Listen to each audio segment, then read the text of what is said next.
नमस्कार मित्रांनो, मी अविनाश चौरे मराठी कट्टावरती पुन्हा एकदा तुमचं स्वागत करतो. यामध्ये बघा बृहन्मुंबई महानगरपालिकेतर्फे 178 पदांच्या जागा होत्या.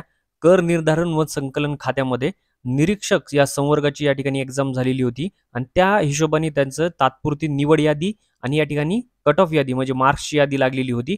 तर त्या संदर्भात आपण या ठिकाणी व्हिडिओ ऑलरेडी बनवलेला आहे. या ठिकाणी बघा बीएमसी निरीक्षक पदाचा या ठिकाणी सामायिक गुणवत्ता आणि तात्पुरती यादीचा तुम्ही जर अजूनपर्यंत बघितलं नसेल तर चेक करून घ्या. या संदर्भात आपण या ठिकाणी व्हिडिओ बघणार आहोत. त्याआधी चॅनलवरती तुम्ही नवीन असाल तर चॅनलला या ठिकाणी सबस्क्राईब करून घ्या, लाईक करा, शेअर करा. त्याच पद्धतीने बेल नोटिफिकेशन ऑन करायला विसरू नका, जेणेकरून याचे अपडेट जे आहेत ते तुमच्यापर्यंत सगळ्यात आधी पोहोचतील. तर मित्रांनो, यामध्ये बघा आपण कट ऑफ लिस्ट बघणार आहोत. या ठिकाणी ती सुद्धा या ठिकाणी प्रसिद्ध केलेली आहे. तात्पुरत्या निवड यादीच्या अनुषंगाने ही कट ऑफ यादी आहे. तर आपण चेक करून घेऊया काय आहे. या ठिकाणी कास्टनुसार दिलेली आहे. या ठिकाणी बघा सामाजिक आरक्षणानुसार या ठिकाणी जे दिलेले आहे त्याचं ॲब्रिव्हिएशन या ठिकाणी दिलेलं आहे आणि या ठिकाणी कास्ट दिलेले आहेत. या ठिकाणी बघा सर्वसाधारण मध्ये जनरल मध्ये बघा आपण बघणार आहोत. ओपन मध्ये बघा 173.84 या ठिकाणी कट ऑफ लागलेला आहे. बाकी या ठिकाणी बघा SC असेल 69 आहे, 159 आहे, ST ला, VJA मध्ये 167, B ला सेम आहे. त्यानंतर OBC मध्ये 171 आहे, SCBC ला या ठिकाणी 173 आहे. तर OBC मध्ये 171.85 लागलेला आहे आणि EWS साठी 167 आहे. सेकंड बघा महिलांसाठी बघा, आता हे सर्वसाधारण झालं. तर महिलांच्या याच्यामध्ये 155 आहे, कास्टनुसार SC 157, VJA मध्ये 160 आहे, NTB मध्ये 158 आहे, 160 NTC मध्ये.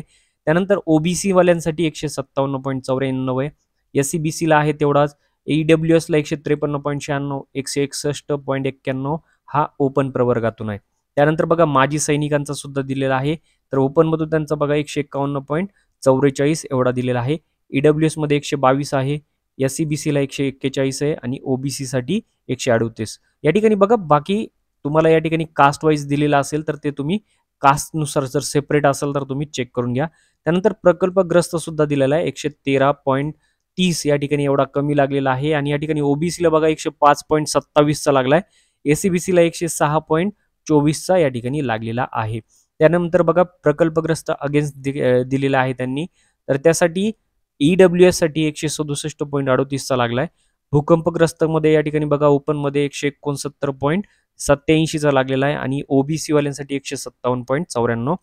खेळाडू कुणी असतील तर या ठिकाणी 153.96 चा आहे, OBC वाल्यांसाठी 151.71 आहे, SCBC ला 153.45 आणि या ठिकाणी EWS ला 153.45. त्याप्रमाणे SC वाल्यांसाठी 147 चा लागलेला आहे. अंशकालीन पदवीधर या ठिकाणी बघा सुशिक्षित बेरोजगार म्हणतो आपण, SC वाल्यांसाठी 99 चा आहे, SCBC वाल्यांसाठी 92 आणि ओपन मधून 106.95 चा आहे. ठीक आहे. या ठिकाणी बघा खाली दिलेलं आहे अंशकालीन पदवीधर सुशिक्षित बेरोजगार अगेन्स्ट मध्ये, तर 171 आहे OBC, 173 SCBC, 163 EWS मध्ये. दिव्यांग अ, ब, क, ड आणि ई या ठिकाणी दिलेलं आहे. तर अ साठी बघा ओपन मध्ये 153.96 आहे, बाकी SCBC साठी लागलेले आहेत.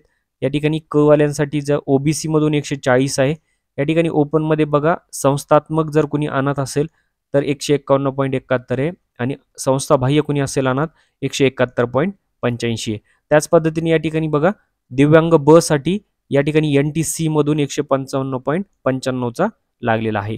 या ठिकाणी SCBC वाल्यांसाठी सुद्धा आहे, दिव्यांगांमध्ये 161.91 आणि क साठी या ठिकाणी 159.92 चा लागलाय. तर या ठिकाणी तुम्ही व्हिडिओ स्टॉप करून बघून घ्या. ही कट ऑफ लिस्ट लागलेली आहे, जशी ती तात्पुरती कट ऑफ आणि तात्पुरती जी निवड यादी आहे लाईननी लागलेली किंवा मार्कची यादी, त्याचप्रमाणे त्या बेसिसवर या पडताळणीवर तात्पुरत्या निवड यादीच्या अनुषंगाने ही कट ऑफ यादी या ठिकाणी दिलेली आहे. जास्त बदल होणार नाहीये, झाला तरी तुम्हाला नॉर्मलायझेशन नुसार बदल थोडाफार होऊ शकतो, पण जास्त बदल होणार नाही याच्यामध्ये, ही बाब एक लक्षात ठेवा. आणि याच्या अपडेटसाठी तुम्ही जर अजूनपर्यंत चॅनलला सबस्क्राईब केलं नसेल तर सबस्क्राईब करून घ्या, लाईक करा, शेअर करा. भेटूया पुढच्या व्हिडिओत. तोपर्यंत जय हिंद, जय महाराष्ट्र.